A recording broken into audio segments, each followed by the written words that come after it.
And we're back here on the Cover 3 hour of the 24/7 Sports National Signing Day show on CBS HQ and the 24/7 Sports YouTube channel. And we're going to start this segment with a bang with four-star running back Jordan James making his college commitment. Currently committed to Georgia, but going to make a final decision today. We'll see if he'll stick with Georgia or maybe a new school, maybe with a new head coach. We'll have to see what he decides to do here. A pretty special player, and let's go ahead and throw it to Jordan. And now we're joined live by Jordan James. Jordan from Murfreesboro, Tennessee, Oakland High School. Jordan, how you doing? Good. How are you? Doing well, man. Doing well. So obviously a lot of thoughts gone into this. Take it away, man. Let us know where you're going to school. Yeah.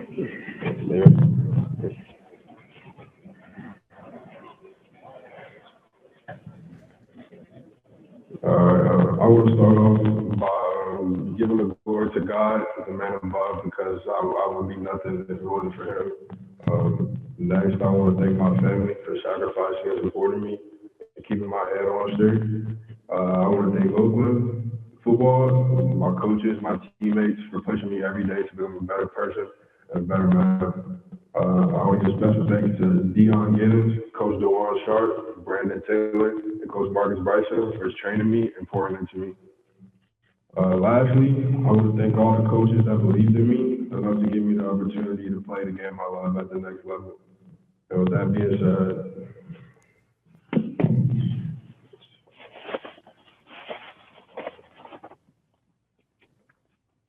I'll be signing with the University of Oregon. And there it is. Four-star running back Jordan James commits to the Oregon Ducks, a major get for new head coach Dan Lanning and offensive coordinator Kenny Dillingham as they start their new journey out there at Oregon. Jordan, what was it about the Ducks that made it seem like the right fit for you? Just the coaches, they showed me love. They made me feel like a priority. I love the campus. I know what Coach Lanning can do, and I know how the better player Coach Block can make me. For sure. What did they tell you about how you fit in that offense, and maybe what's a projected playing time timeline for you? Can you get on the field early there?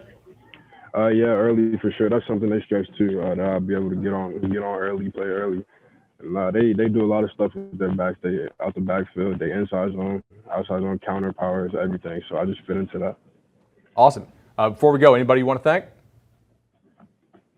No, I just want to thank everyone that supported me. My mom, all my parents, my siblings, all the coaches, all my trainers. Just want to give thanks to them.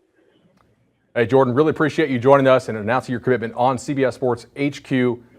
Now we'll go back to Cooper Tagnip, the guy who, when I pulled up his profile, actually wrote the scouting report on Jordan James on 247sports.com. What is Oregon getting in Jordan James? Well, that's a big get. You know, we talk about Travis Dye leaving for USC, one of the most productive, if not the most productive back in Oregon's backfield. You got another guy, Trey Benson, who ends up leaving. So that only leaves Byron Cardwell, a freshman last year, Seven McGee, a freshman last year. So a lot of youth in that room. But with Jordan James, you're getting a guy from Tennessee. And I think on the bigger picture, the bigger scale, that is a critical piece to what Dan Lanning's trying to do as well. So, but a tough, physical inside runner, great patience, great vision, plays with excellent body and balance control, and I think a guy really early can contribute to what Oregon wants to do offensively. I think will be a really good change of pace back, can probably add anywhere from 20 to 25 receptions out of the backfield as a receiver. So they're getting a really tough physical back that fits what Oregon and Kenny Dillingham want to do offensively. For sure, and speaking of what Kenny Dillingham wants to do offensively, off that Mike Norvell tree, they like throwing the ball to the backs as well. Jordan James, already 200 pounds, has that kind of college-ready build, and let's go ahead and stick with Oregon real quickly here. You also worked at Oregon under Mario Cristobal. With the changing landscape of the Pac-12 and now Lincoln Riley arriving at USC, those guys in Eugene have their work cut out for them. Sure, and I think it was a really good answer. You talk about Mario Cristobal, what he did with that team and that organization at Oregon, really gave them a physical SEC-style type mentality and identity. I think Dan Lanning, coming from Georgia and the national champions over there, I think defensively that's going to be a really good side of the ball where they can really cut their teeth. So I like that move by Oregon. I think they could have settled with a couple of coaches on that coaching list. I think they got the right guy in Dan Lanning, and I think he's hired a heck of a staff that's going to have an emphasis on recruiting. Do you want a sports network that delivers everything that matters about the game? The highlights, the picks, the instant analysis, no yelling, no fake debates, no politics. Hit the subscribe button and never miss a moment.